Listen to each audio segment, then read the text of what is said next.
Washington always has its eye on the next election, and as we get closer to the 2018 midterms, many are predicting a blue wave with Democrats taking back the House and possibly the Senate.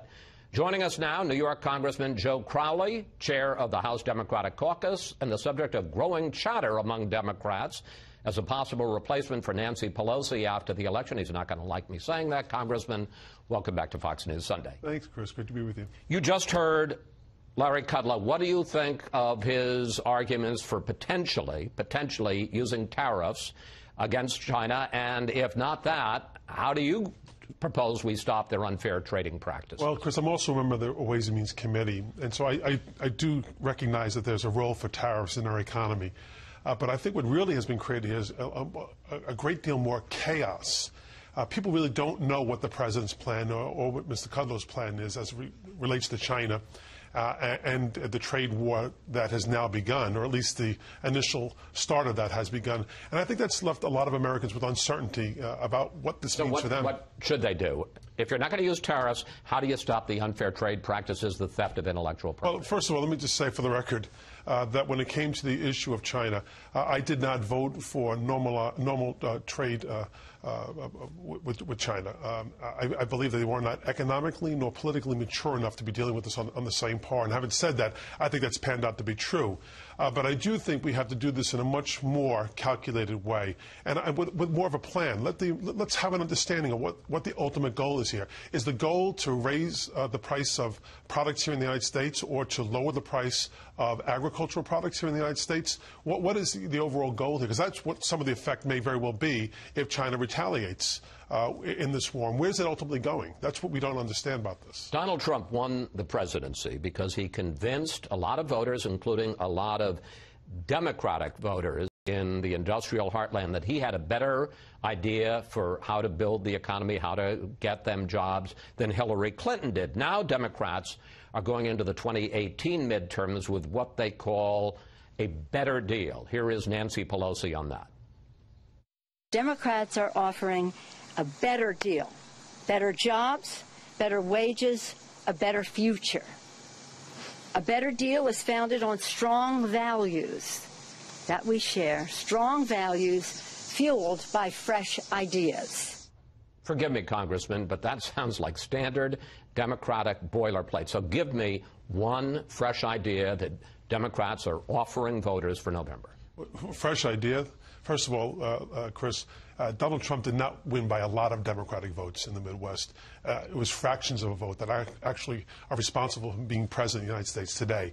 But what I think one great fresh idea is a real infrastructure package for the American people. What the president has offered, a 20-80 plan, 20% from the federal government, 80% from local governments, is just not going to wash. It's not going to work. What Democrats are proposing is really an 80-20 plan or a 75-25 plan where the federal government comes up with the resources for 80% and works with local governments to put America back to work and invest in American infrastructure and invest in America. That's jobs. That's a bridge to the new economy. That's giving people the opportunity to put their kids through college, to afford health care with a real job.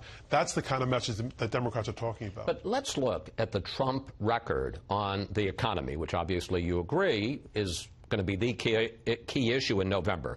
Employers are adding an average of 202,000 jobs a month this year. The unemployment rate has been 4.1% for 6 straight months. That's the lowest level in 17 years. And wages are up 2.7%, the highest rate in almost 9 years.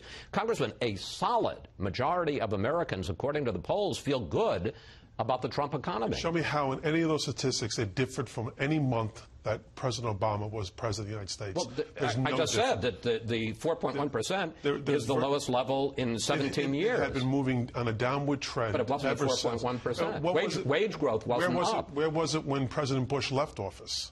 President Bush or President Obama? President Bush. When he left office and President Obama became president. Well, I understand. There was a recession. So and Democrats really moved us towards this job growth, toward this sustained economy that we're seeing today. Are you saying that the president deserves no? I didn't say that. I'm asking you. What I'm suggesting is that I believe that what this is based on is a false premise. The notion of this tax cut is going to somehow help the American people in the long run, I think, is a scam. I think what they've done is, in their desperate need to pass anything by the end of the year, they rammed through a bill without fully really understanding what was in the bill. It was done in a very, very highly partisan way. And I think in the end, it's the average worker, the middle class in this country, is going to suffer because of the result of that tax cut bill. Let's turn to another subject, immigration. The president has ordered the deployment of up to 4,000 members of the National Guard to the southern border. And the fact is, more people are attempting to cross the border illegally. Just take a look at these statistics. In March of 2017, 16,000 people were caught at the border. That number tripled last month, March of 2018, to more than 50,000. Don't we need to stop the surge? I think what we need is comprehensive immigration reform. We've been talking about this for decades, and we just haven't seen it happen, not since 1986.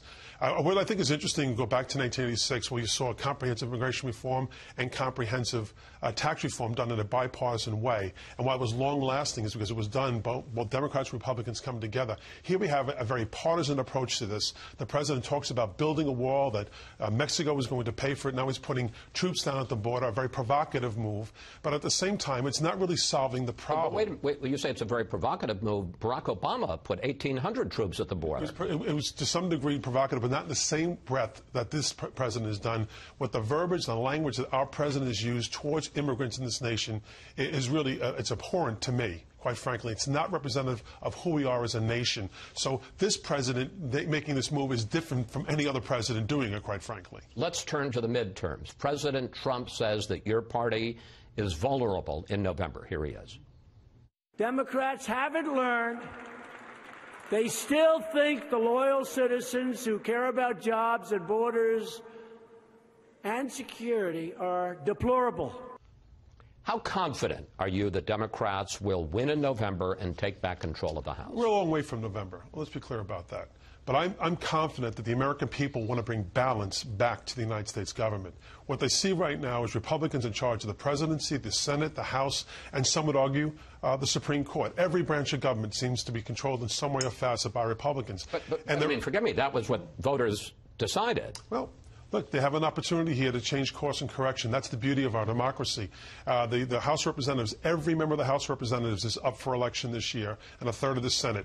So that people have the opportunity to bring that balance back. We know that the first midterm election of an incumbent president, on average, sees 40 seats swing in the opposite direction. That's not going to happen on its own. Democrats are not going to win that back just simply by being against President Trump. We need to be for, and as I mentioned before, our economic policies, our better deal, and his raw deal are going to become very clear to the American people. All right. In more than a third of House Republican or House races, Republicans running for those seats have run ads that go after Nancy Pelosi. Here's an example from the recent special election in Pennsylvania 18. Connor Lamb is a Pelosi liberal. His values aren't our values. Now, that Democrat, Connor Lamb, won, but one of the ways in which he won was that he promised not to support Nancy Pelosi if Democrats take the House and she's up for Speaker again. Is Nancy Pelosi a liability for Democrats in this campaign? I think it's more reflective of the fact that Republicans are bankrupt on ideas.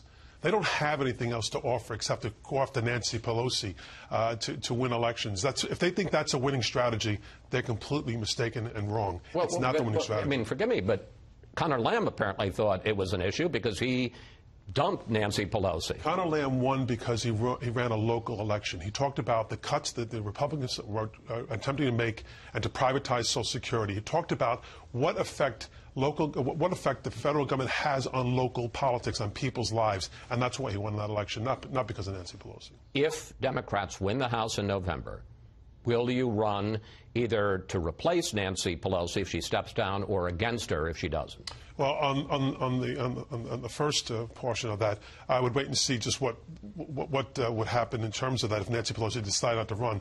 But if Nancy Pelosi stays, I don't see a scenario by which I would challenge her for that position. Do you want to be Speaker? Look, I'm focused right now on winning back the House of Representatives, be in the majority, to be the chair of the Democratic caucus in the majority. I'm doing that job right now. I want to be the best chair of the Democratic caucus I possibly can be, help my colleagues get reelected, and help win back seats for the House Democratic caucus. That's my focus and goal. That's the focus and goal of the entire Democratic leadership. We are of one mind, Chris, and that is we want to win back the House. That's goal one and the only goal right now. One last question in this. One top Democrat was quoted as saying that at age 56, which you are now, that you are a spring chicken by congressional standards. Well, I've had others say that I'm not such a spring chicken after all.